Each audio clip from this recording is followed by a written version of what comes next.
pengamatan langsung.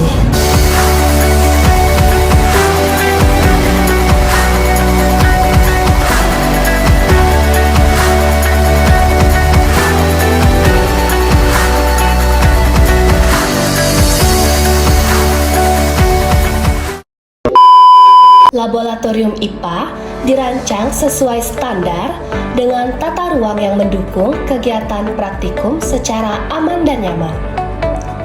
Fasilitas laboratorium meliputi meja praktikum siswa,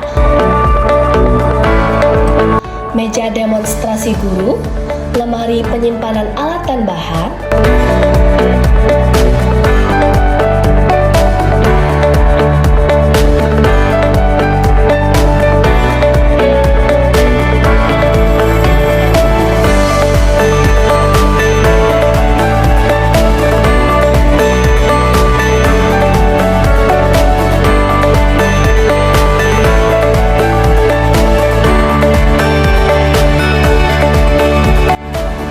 pencucian,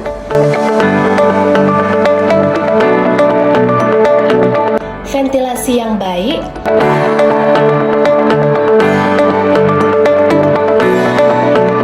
serta jalur evakuasi yang jelas. Laboratorium juga dilengkapi dengan kotak P3K dan alat pemadam api ringan sebagai bagian dari sistem keselamatan kerja. Pengelolaan laboratorium didukung oleh kepala sekolah, kepala laboratorium, dan guru IPA yang bekerja secara terstruktur.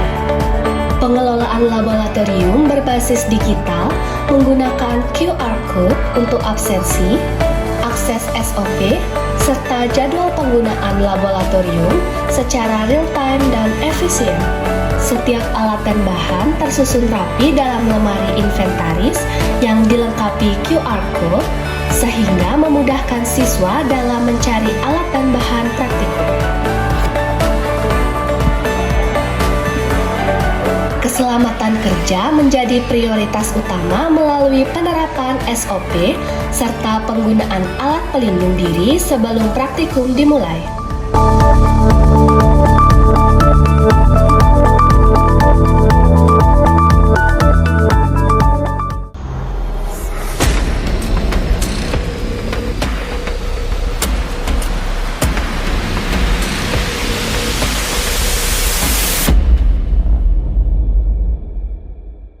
Kegiatan praktikum diawali dengan siswa melakukan scan QR Code untuk absensi, mengakses SOP, serta memahami prosedur kerja.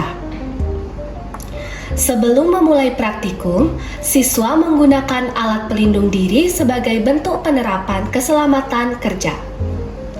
Siswa kemudian mencari alat dan bahan dengan memindai QR Code pada lemari inventaris.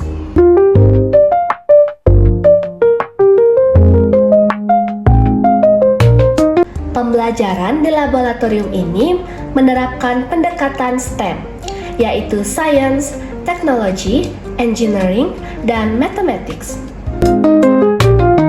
Pada aspek Science atau Sains, siswa mempelajari struktur sel melalui pengamatan langsung menggunakan mikroskop.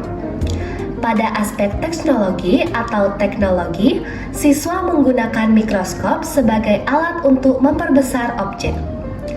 Pada aspek engineering atau rekayasa, siswa menyiapkan preparat dan melakukan percobaan hingga mendapatkan hasil pengamatan yang optimal.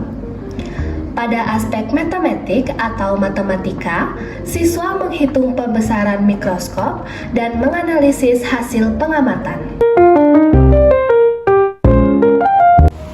Jadi bisa kalian sampaikan bagaimana kesimpulan dari percobaan kali ini? Kesimpulan dari percobaan sel kulit bawang ini kita dapat ketahui inti sel, dinding sel, dan sitoplasma atau cairan sel. Oke.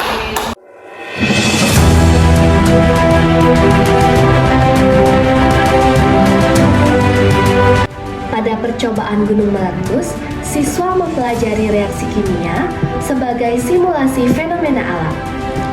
Dalam aspek sains, siswa memahami reaksi kimia dan pembentukan gas. Dalam aspek teknologi, siswa menggunakan alat dan bahan praktikum. Dalam aspek engineering, siswa merancang model gunung dan melakukan percobaan. Dalam aspek matematik, siswa mengukur komposisi bahan untuk menghasilkan reaksi yang optimal. Oke, baik anak-anak. Jadi apa yang bisa kalian simpulkan dari percobaan kita hari ini? Reaksi dari asam cikal dan soda kue yang bersifat basah akan menghasilkan gas karbon dioksida. Oke, terima kasih. Laboratorium juga mengembangkan inovasi berbasis STEM melalui pemanfaatan bahan sederhana dan daur ulang.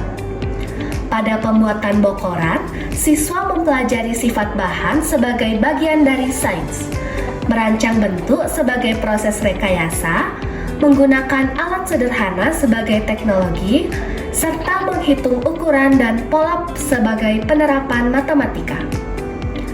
Pada pembuatan ecobricks, siswa memahami dampak sampah plastik, merancang produk ramah lingkungan, serta mengukur kepadatan isi untuk menghasilkan produk yang kuat dan bermanfaat.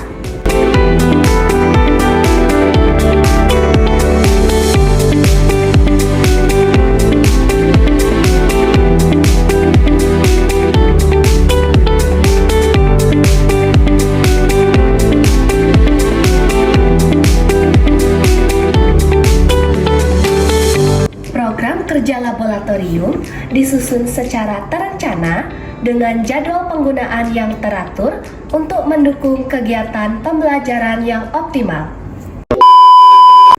Dengan pengelolaan yang sistematis serta pembelajaran berbasis STEM, Laboratorium IPA menjadi ruang inspirasi dalam menciptakan generasi yang ilmiah, kreatif, dan berkarakter.